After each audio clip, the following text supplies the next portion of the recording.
Hi, this is Uncut Gems by Bitcoin Suisse, where we get into conversation with leading crypto founders that will enable the next leap forward in our industry.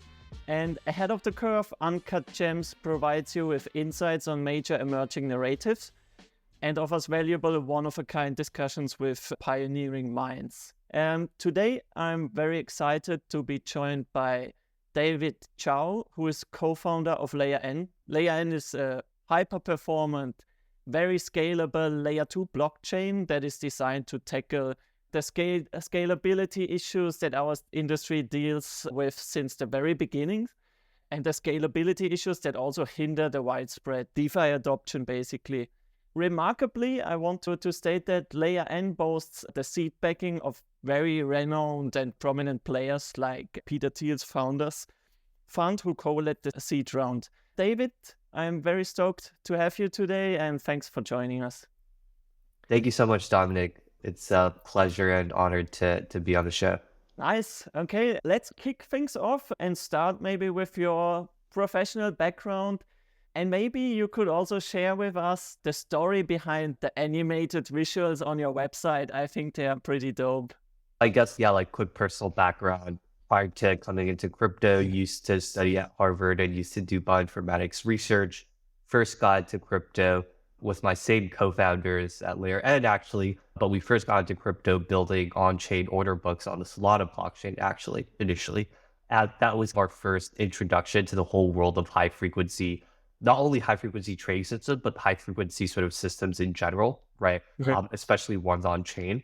And building that order book and having that opportunity to interact with traders and market makers and other system thinkers and designers made us realize that even if we were building on the fastest blockchain at the time and still today, there were still immense bottlenecks at the infra layer that prevented us from building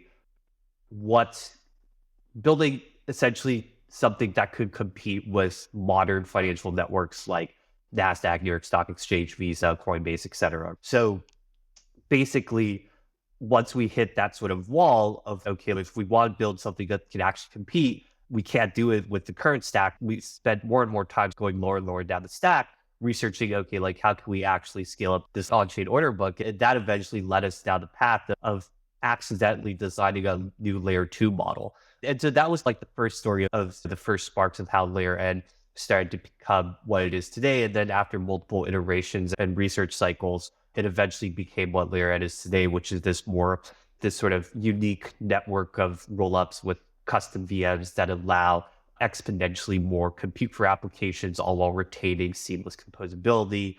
So really, it was this like firsthand experience of trying to build something hyper-performant on-chain, failing, and spending the time to realize how we failed in doing that and fixing the problem that essentially blocked us from trying to build that first thing. So it was a very natural sort of experience for us. And I think that's also something that hopefully also makes us understand builders a lot more, given that we've also been through the whole process of trying to build a protocol on chain. That's a nice background. Hey. And so as I understand, basically the boundaries you dealt with back then drove you towards Layer N, and now you're aiming to solve all of these, the bottlenecks you described, like basically aiming to achieve a feature and performance parity to centralized systems. But as I also understood, you still value like the core features of decentralized systems very high, which is permissionlessness, like censorship resistance. So you're trying to combine the best of both worlds. That's a very nice story. Let's start very high level, unpacking the tech stack bit by bit, like what's new in Layer N, why should we be excited about it? I know you coined the term Statenet, a very powerful word, which is this single shared state machine that is powered by that network you already described, of course, custom and optimized rollups. So before we dive deeper into the tech stack, maybe give us some insights, very high level, on what are the perks of such a system and why should we be excited about it? For sure, absolutely. So I think there's really two major unique unlocks, right? number one is basically removing the bounds, removing the computational constraints for application developers. So historically, if you were to build any sort of complex application on chain, it would be really hard. So that's sort of part of the reason why XYK became a thing, right? Because we had to find a simple way of computing like a market making formula without blowing out the gas constraints on the EVM. But basically, it tells the tale of how, hey, if you're trying to build anything more complex, like you can't do that on chain at the moment. You can't do that on things like the EVM, even the SVM. Like I remember back in the day when we were building on Solana, we had to build a lookup table to find a square root of a number, right? And this is like, you should be able to just find a square root of a number. This is basic math computations. And so the first core unlock that we enable by allowing people to build their own basically execution environments or virtual machines, as we like to call it, is that you have this like basically unbounded compute surface area, and you can build very complex applications without needing to worry about, hey, I need to fit all these computational constraints that the EVM has, right? So that's number one. You're now able to build very complex stuff. We can even build all the way to things like incorporating like AI models too, right? Which I'm sure we'll talk about at some point on this show, given how much AI is of interest now. That's the first unlock. The second unlock is none of this would be useful if it can't share liquidity and communicate with everything else, right? So like we've seen like this paradigm play out of everyone building their own individual rollups. The whole problem with that is everything then gets fragmented, right? Liquidity gets fragmented, the user experience is fragmented, you need to work with third-party bridges to move from one rollup to another. It's just overall not a good experience, right? And so the second core unlock that we have is basically the Statenet concept, which allows each of these rollups and applications to share a standardized messaging pipeline protocol that we call the inter-VM communication protocol, that basically allows applications and rollups to seamlessly and instantly communicate with each other, right? And so now you no longer need to worry about 7-day withdrawal periods times. You don't need to worry about interoperability and bridging protocols and stuff like that. All of that just like works, right? So like me as an application developer, I either build my smart contracts on one of the EVM rollups, or I build like launch my own rollup with my own custom VM, and everything just works, right? Things just compose just as if I were building on a monolithic blockchain. So really like the goal is, hey, like how can we, like you said earlier, how can we accomplish feature parity and performance parity with centralized systems, all while retaining the benefits of composability that you're used to on the monolithic system? So that's really, so hopefully that was clear. Yeah, well, a perfect answer. And what you described earlier very much reflects what I observe or experience as a user myself, right? Like it's painful if you're like stuck on different rollups.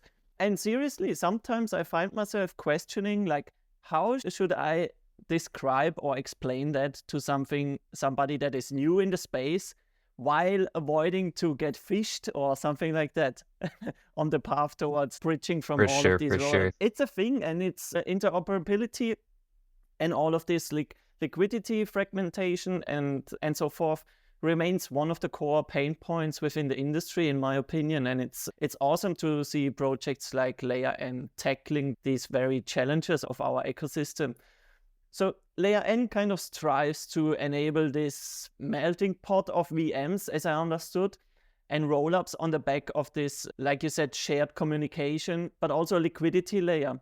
Maybe we can dive into VM communication protocol, which you call IVC, and maybe you could explain, like, how does it work and how does it compare with other solutions? Are there, for instance, concepts like shared security or something like that? Please guide us through the very concept of this liquidity and communication layer.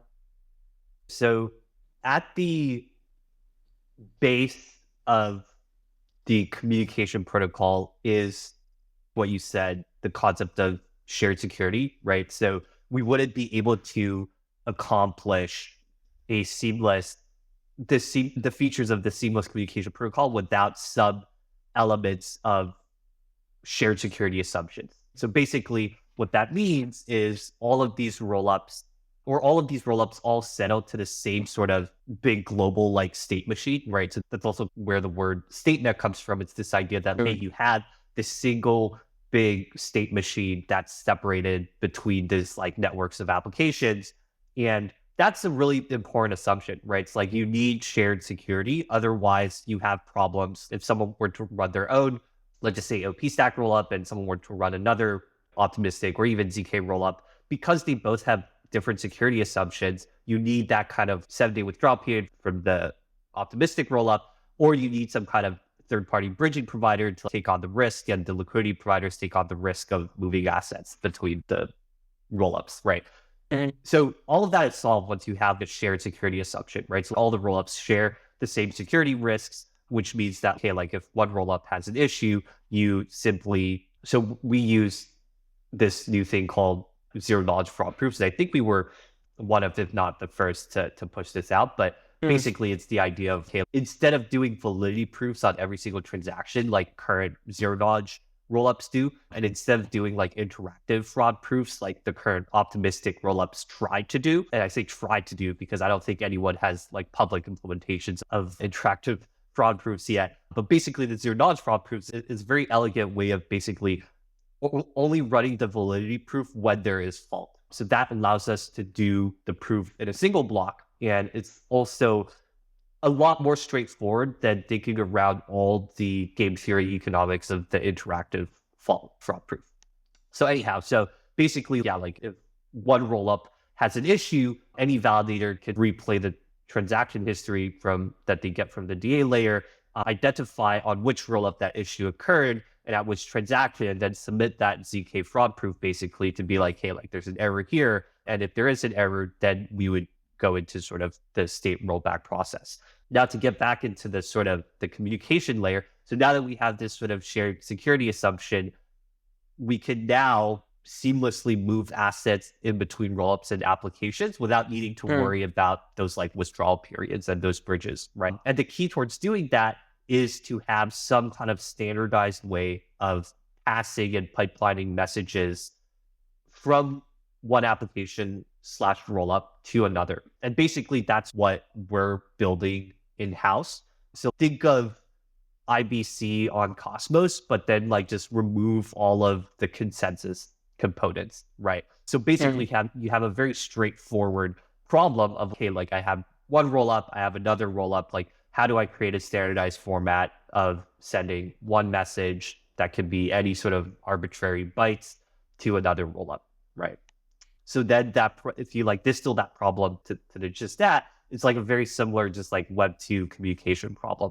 And at that point, once you have a standardized way of doing it, it's very seamless for everything in your network to communicate within each other.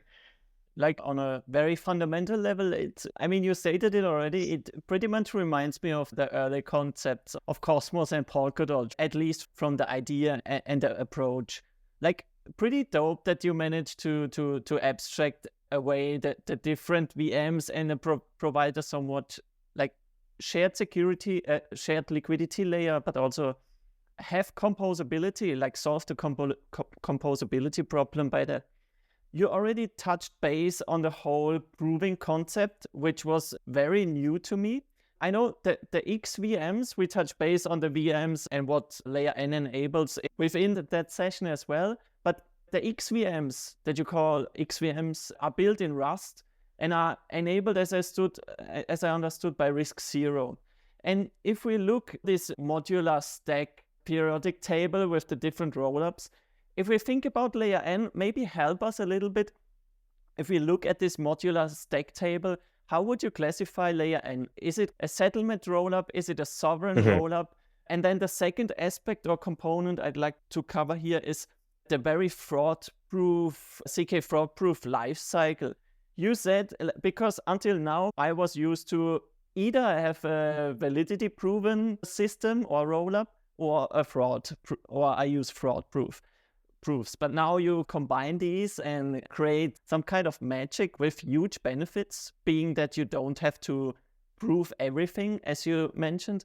Maybe you could help us understand that concept a little bit better and where you would classify layer N. Like, how can we think of layer N in that regard? For sure. So in terms of the modular stack, right, we sit at the execution component. So I would say that we're like an execution layer, right? So we're purely focused on, hey, how can we be the best execution layer in crypto where application developers can come and just purely focus on building the best applications, right? So if you think about it in the modular periodic table, like you said, we have the execution component, which is us. The security component is on Ethereum. And then the DA layer, we're currently partnered with EigenDA to use in this sort of Validium model, right? So that's like the general component.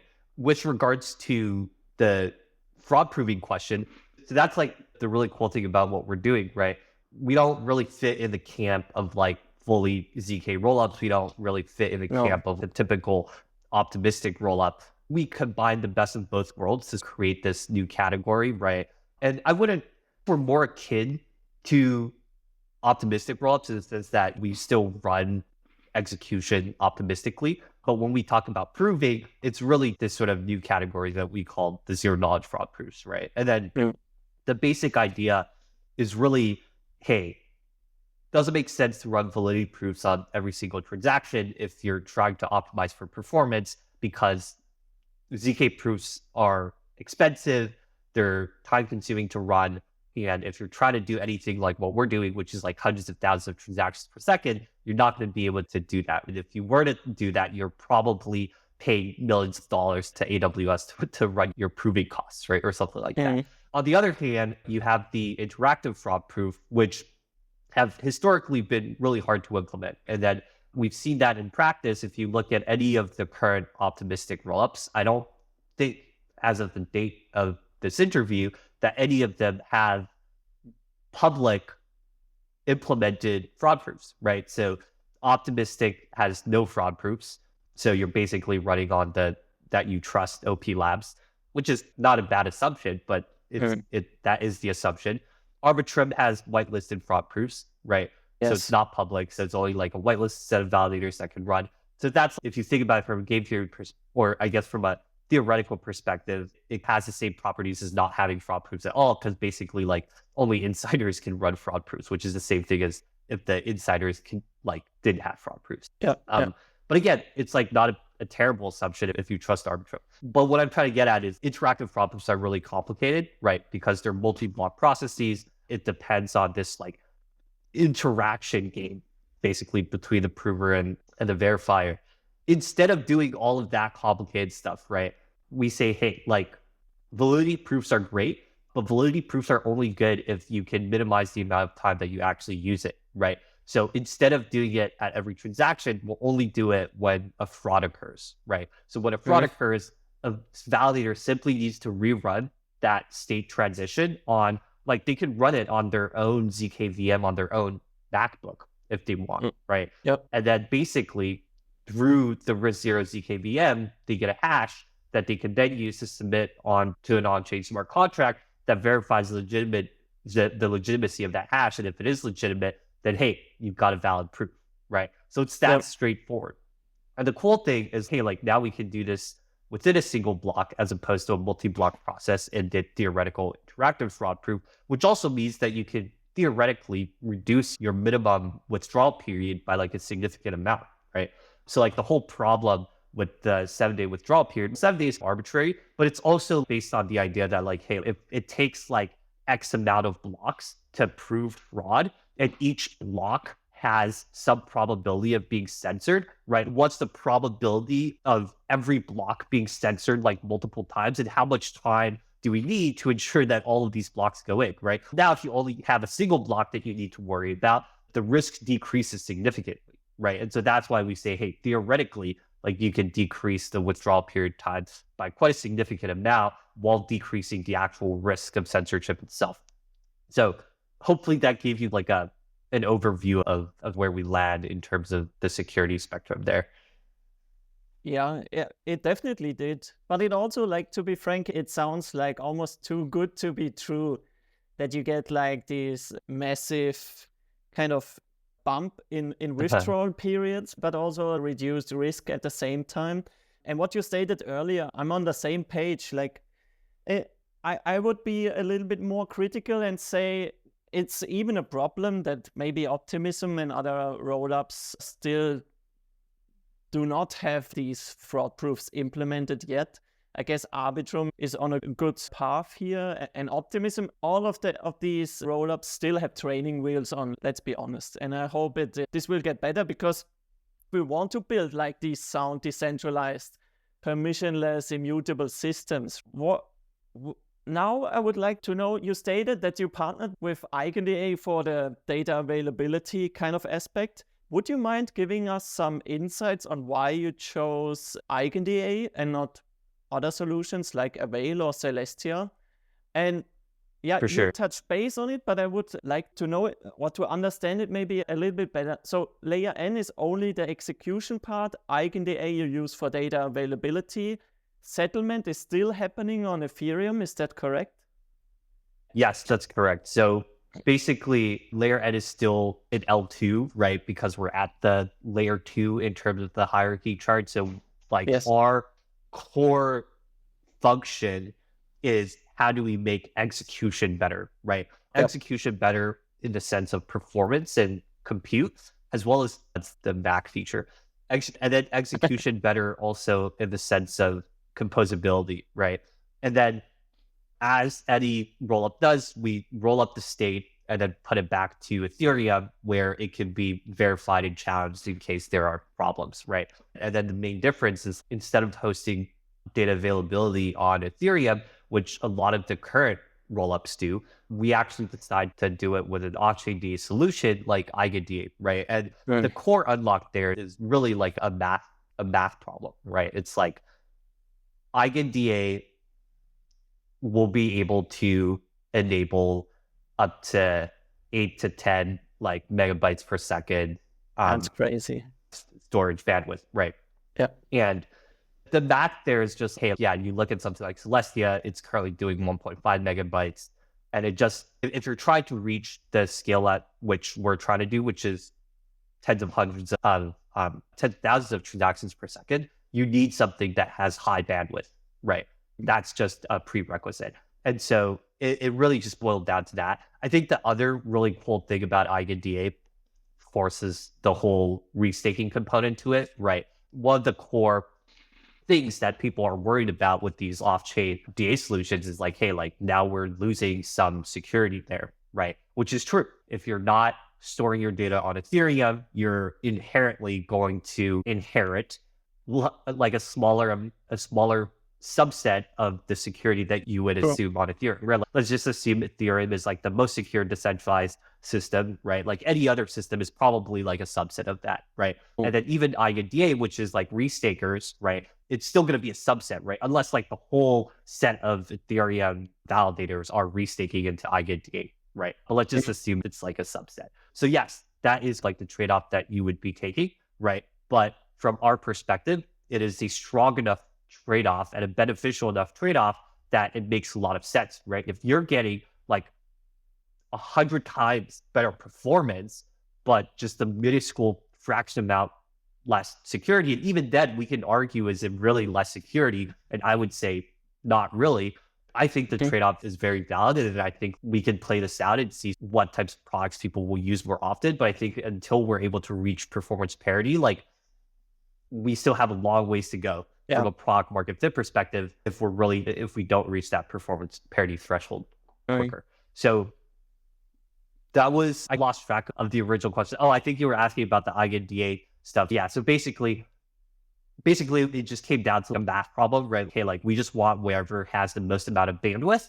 Yeah. And then two, where it's the most secure as well. So the nice thing about EigenDA is you still have some strong subset of each security, as opposed to some of these other systems who need to bootstrap their own set of validator nodes, which could be a bit less secure, right? Yeah, great take. Thank you.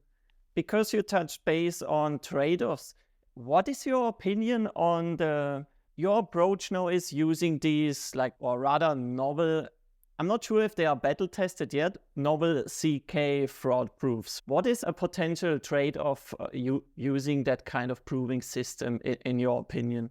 Or aren't there any? Yeah, for sure. The main trade-off would be we need to build the VMs and the rollup component such that it is basically what's the word? I'm blanking.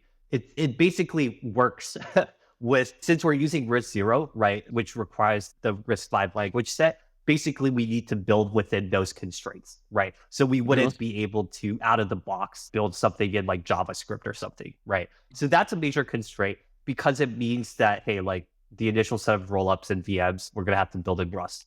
With that being said, also huge Rust maxi, and I think the world should move towards Rust, but that's a separate topic.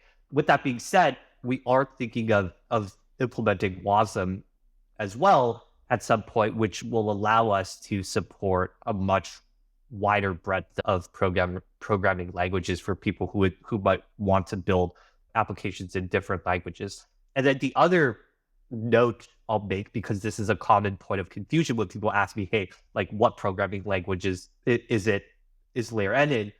Like, we build everything in Rust, right? But that doesn't necessarily mean that the application developers need to build in Rust. So depending on what type of application the application developers wants to build, it could be different, right? So we will have our own EVM rollup as well. That's going to be built in REast, which is the Rust implementation, right? But if you're deploying a smart contract on that EVM rollup, that's in Solidity, right? Yes. So all of your pre-existing code, all of your pre-existing sort of Solidity and smart contract knowledge, you can still use that, right? With that being said, if you're trying to build an XVM and your own rollup, that's where you'll need Rust. And at the current stage, we're willing to partner really deeply with a lot of the people that we work with in that process to get them started, just because we know that, hey, this is a completely new way of designing things, right? One that maybe most may not be familiar with. And so we're happy to spend that time activating the initial core set of developers and helping them out a lot in that process. Nice. So as I understand, while you are constrained in the programming language for the XVMs, which kind of build that network of different virtual machines, right? You, on the other hand of being constrained by the programming language, you get a huge design space by allowing crazy optimizations of these generalized, but also application-specific VMs. And on the other hand, you still provide, as I understood, with the NEVM, still provide an EVM environment for developers who want to build in Solidity, which is super nice, because doing that, you, at one hand, you wipe out the boundaries of operating within the EVM, but you also allow developers to build within Solidity because you also have the NEVM. So with these XVMs, what design freedom and benefits do you achieve exactly? Maybe you can give us some insights on that. And what are the perks? What are the perks between these? Because you also allow for generalized VMs, but also application-specific ones. Maybe you have some cool examples to share here. I think like the easiest mental model that I like to use to think of XVMs and more generalizable smart contract VMs like the EVM, SVM, etc., is, hey, like imagine you're trying to build you're trying to build a car, right? The EVM is basically a scenario where like someone comes and gives you all these generalizable Lego blocks, right? You can use these Lego blocks to build a house. You can use these Lego blocks to build a table. You can use these Lego blocks to build a car, right? Because they're generalizable, right? These are Lego blocks. You can use it to build anything, right? They might not be the best, right? If you're trying to build a really solid house or a really fast car, like it might not be the best, right? But it does the job, right? And it's generalizable, and that's why people like it, and it's straightforward to use. The XVM is basically, hey, like we don't have any Lego blocks for you, but we have all of these primary resources, right? Such as wood, etc. You go build like whatever car you want from the ground up in the way that you want to, right? And that really is the core thing, right? Like people typically think about scaling as this like as only two things, right? Like throughput and latency, right? But people often forget the third thing, which is compute, right? I mean, compute is really important when you're trying to build anything more complex, right? And that's really constrained on what the sort of the virtual machine environment allows you to do, right? So when you have very preset ways of doing things on the EVM, that makes it really hard to build things that are very compute intensive. So imagine basically the XVM as this place, right, where you can pretty much just build an application like without thinking about these like blockchain constraints, right? Like just build the application as you would build it if you were building it on Web 2, right? And one of the examples of this is actually the Nord VM that we built ourselves in-house, which is basically the first order book specific and exchange optimized virtual machine. And really what it does is it only does one thing, right? And it does that one thing really well, which is basically settle tens of thousands of trades per second at sub-millisecond latencies on this like massive like order book, right? And basically the reason it's able to do that is because it was purposely built for that. So it was actually modeled off of LMAX Digital, which is I think one of, if not the fastest current like institutional centralized exchange. And we're able to do that because we're not building within the constraints of the EVM, and you get to just build whatever you want. And so that's basically like how I like to think about the difference between XVM and a more generalizable virtual machine. And I'll also think, and the other thing I'll note about the XVM is like, the XVM is also not trying to be like a generalizable platform, right? So you don't need to think about a lot of the problems and inherent challenges that comes to building a generalizable platform. So you can really just be super application specific focused and not worry about a lot of the other constraints that the EVM needs to worry about, right? Like how to create basically generalized way of doing everything. You don't need to worry about any of that basically. Yeah, did that kind of answer the question? Yeah, fully satisfied here, David. Yeah, it's very cool. I imagine as a developer, it's awesome to have a blank canvas and build whatever you want because or tailor your solutions towards your application. That's really nice. By coincidence, in the previous episode of Uncut Gems, we had Keone from Monad, who kind of shares a similar background stemming from Solana/high frequency trading. And as better than me, probably, parallelization is a very powerful tool to scale integrated chains. And there are some more areas worth tweaking to boost the performance, such as database, consensus, or pipelining like Monad is doing. And I feel, to me, it's very interesting to observe the developments and industry from the sideline and observing that there are these teams choosing the modular direction, and then there are the other teams like fully committed to the integrated approach. And clearly Layer N went with the modular narrative, right? So would you mind providing some insights on your decision-making progress and why you eventually went with modular instead of integrated? So please guide us through some pros and cons of these two very exciting developments. The best way to think about our decision making as a company and as a team is we have one mission in mind, and that is you have the current sort of surface area of what's possible to build on chain. Okay. How do we take that and increase it by 10x? Right? That's not 10x. You get like how do we take the current surface area of what's possible to build on chain and vastly increase that? Right. We don't just want to increase it by 1.2x, 1.3x, 2x. We want to increase it by 10x. And to us, like the key towards unlocking that really just comes down to compute, right? Like you enable more compute for people, that's going to allow people to do so much more. And to do that, we need to think in a completely different paradigm and a completely different way about building applications on chain, right? And the truth is, like I think what a lot of the other teams are doing in terms of improving the EVM is like super core and super important, right? Because there's a whole bunch of people who are still building on the EVM.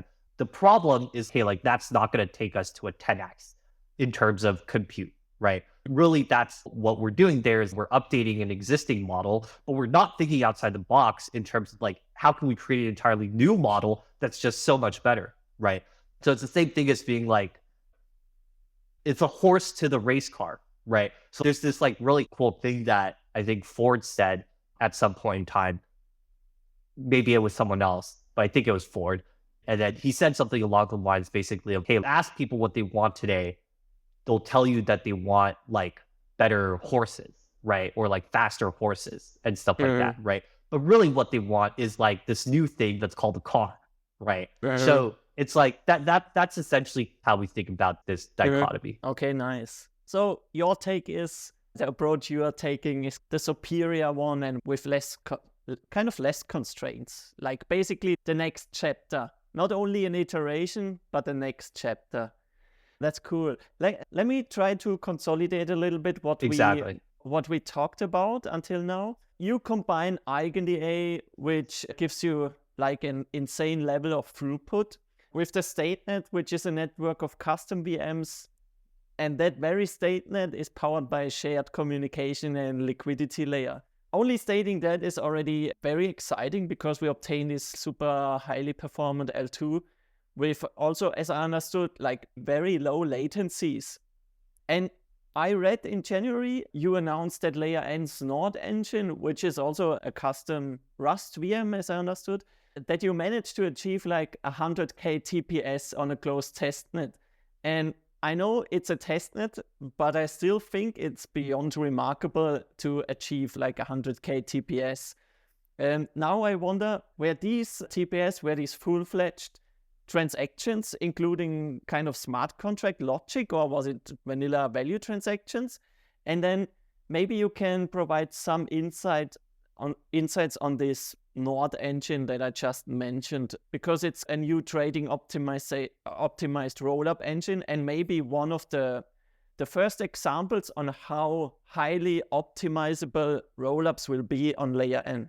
For sure. So the Nord engine, or the Nord VM, as we like to call it now, we went through different iterations of the name, but they all mean the same thing, right? Basically, it's this custom execution environment, custom VM, custom engine that just does one thing really well, which is like the order book use case. And as you brought up, we ran this close testnet with the EigenLayer team. Actually, we were all live on the call at that time, and then we were running it, and everyone got super excited when the numbers came out. But basically, yeah, like it wasn't just empty messages, it was trades, right? Real trades on the order book. And I think we went up to 120 something thousand number. I forget it was 120 and something. But yeah, so it's a very meaningful number, right? Because I think like when we think about scaling, the history of scaling on Ethereum, we've always just dealt with, hey, how do we go from 10 to 100? Or how do we go from 100 to 700? How do we go from 700 to... Or I think even with dank sharding, the math comes out to about, you're only supposed to reach like around 800 transactions per second across all rollups or something like that, I think. I don't remember the exact math, but it's some low number. And full dank sharding? With proto dank sharding. Yeah. With full dank sharding, that might be different. Yeah. But with proto, I think it's still just 800 or something. But basically my point is we're in like the ballpark range. We're in like, we haven't dreamt bigger. Right. And so I think this is very meaningful because even Solana does, I think, 6,000 TPS or something like that.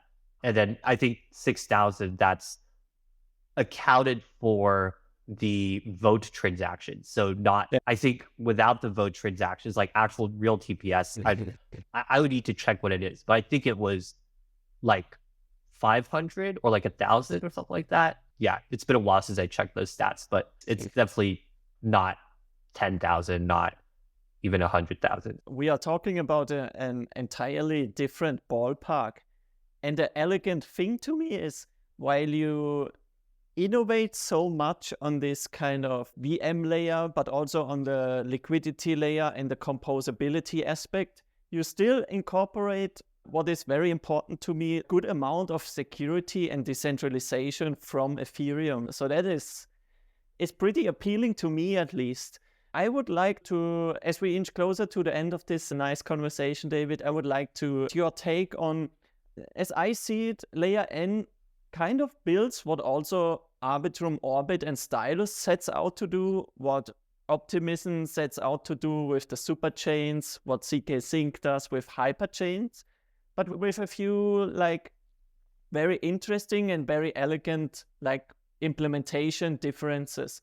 So how do you see yourself compared to these, I will not say competitors, but other projects that kind of aim for a similar end game?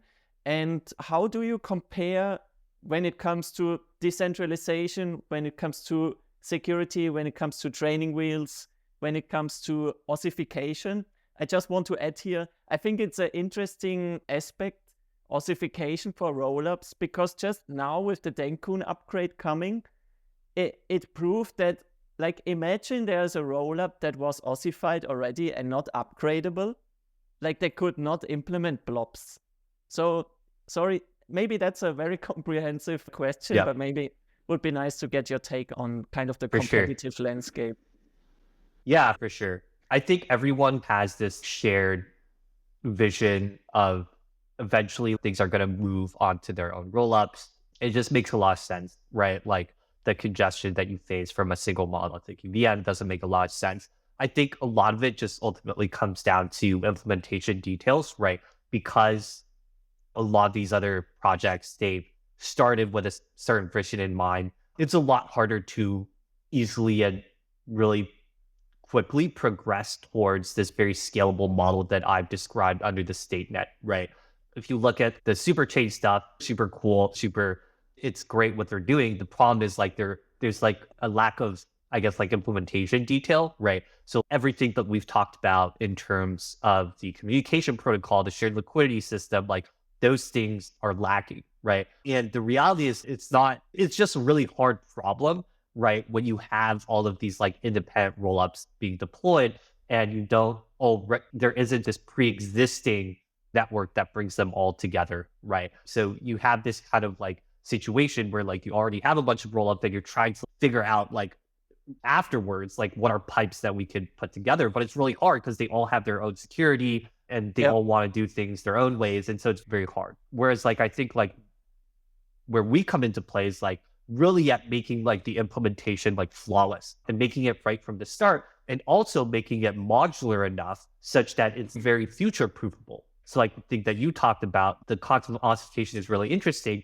but you also don't want to do it in such a way that like, hey, like 2 years from now, some new technology comes across, some new research unlocks some new technology. You want to be able to implement that. So I think that's really important. That's like part of the technology cycle, right? And so a lot of our philosophy is based just on that, right? What is the most practical engineering solution towards achieving trustlessness? And that's really like how we think about designing solutions rather than taking this more like philosophical approach of saying, okay, like there's this one concept that I'm just going to try to build things around that. Instead of being like that, we like to think about what are the problems and how do we build the best solution after those problems. So yeah, hopefully that answered the question. But basically, I think it really just boils down to implementation and how we think about piecing all these pieces together in a way that actually works really well. Yeah, it certainly does. Thanks for the explanation. And now that we are all hyped up, including the audience, maybe you can share some insights on the current development stage of Layer N. And can you share some exciting strategic partnerships already with us? I saw that SUSE is building on Layer N already. So that's pretty cool, but maybe there's more to share. I don't know. For sure. Yeah. So number one is this coming month is going to be packed with a lot of exciting stuff. So if you're not following us already on Twitter, if you're not in our Discord and Telegram group chats already, make sure to join because we have a lot of exciting stuff that's going to be announced. SUSE is the first major announcement and we're super, super excited about it because it's not just any other DEX.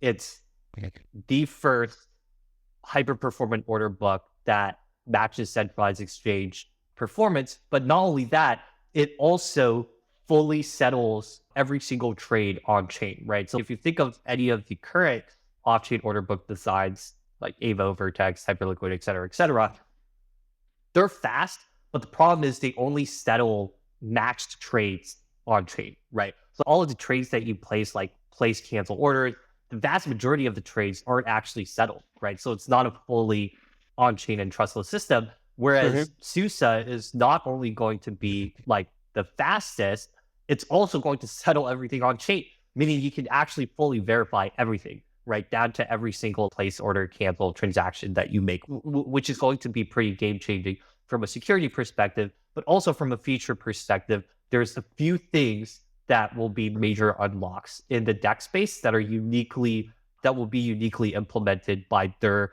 design and their utility of this unrestricted compute surface that we're enabling for them by being their own XVM. So we're super excited about that announcement.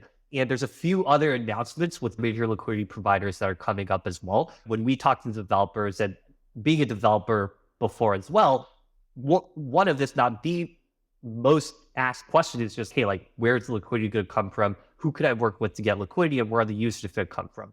So that's all going to be solved. There's going to be major partnership announcements coming up ahead. And we have, like huge partners to help bring in liquidity on that front.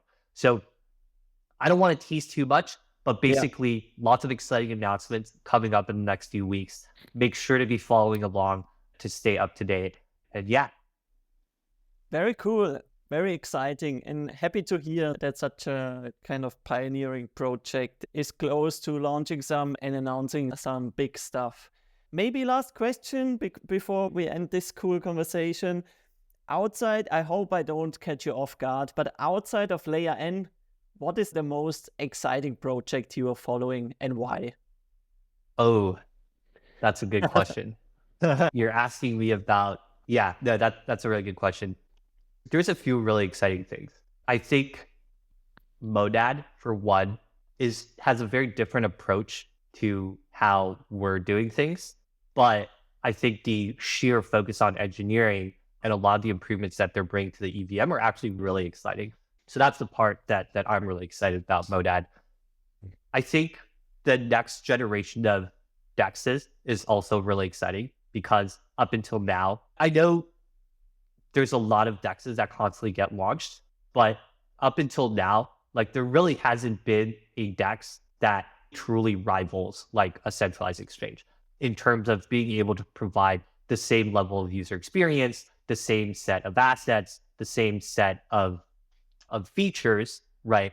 And then even providing more than the current set of features. There really isn't anyone that even holds a candle to like Coinbase, Binance, etc., right? So I'm really excited about someone to do that blink on Layer N. And the other thing I'm really excited about is actually the intersection of AI and crypto. I think it's gotten like a bad rep because of I think as anything grows enough hype, right, there's always going to be like a strong amount of sort of noise around it. But if you think about actual use cases and what actual on-chain decentralized inference can enable, it gets really exciting. So one thing that we're thinking and we're working on behind the scenes, or not one thing, a few things, there's a few AI partners that we're working with behind the scenes as well to enable some actual on-chain use cases. And I don't want to spoil the announcements, but when we think about AI and we think about the intersection of trading and gaming, that's where I see like a lot of the really interesting products and applications. And there's a few partners that we're working on making that happen. And that can uniquely happen thanks to the fact that we can enable a lot more compute, allowing you to call these basically AI functions, right, into these like AI models. And you can work with a ZKML team to do all the inference proving and so on and so forth. And now suddenly you have AI running on chain fully trustlessly, right? So that's actually something we're super excited about as well. Nice. I really love your take because I seriously believe, like, after all of these years that we are in now in crypto and digital assets, it's finally time for some actual use cases, right? Maybe we at some point move a little bit away from having that major focus on infrastructure and maybe instead provide some very actual use cases, as you said, with gaming or AI. And with the current bonanza around AI, it's very exciting to hear that you have some partnerships going on. And I know it's hyped up for the reason basically for me is like two industries that are highly speculative but don't have too many tangible use cases yet are clashing together, which is AI and crypto. And the nice thing about that occurrence is, again, that it shows us, like, as with many instances, say deepfakes or CBDCs, that blockchain solutions and decentralized systems are insanely important for future use cases such as AI, being a risk mitigator, being an enabler for democratizing AI or things like that. And with that, David, thank you. I really enjoyed hosting you today. I guess our discussion ranged from very complex, but also to digestible topics. It was super insightful on behalf of Bitcoin Suisse. And I also think the entire audience, thanks for sharing your valuable time with us. And also best of success, obviously, with the challenges ahead and a smooth public testnet and subsequent mainnet launch, David. Thank you so much, Dominic. This was a lot of fun. And I hope I didn't bore your audience too much with my ramblings. Not at all. And finally, to our viewers, if you are interested in learning more about Layer N, be sure to visit their social streams, follow them on Twitter, read their blog posts to make sure that you don't miss the announcements. I will provide links in the description below. And yeah, until next time, thanks for watching.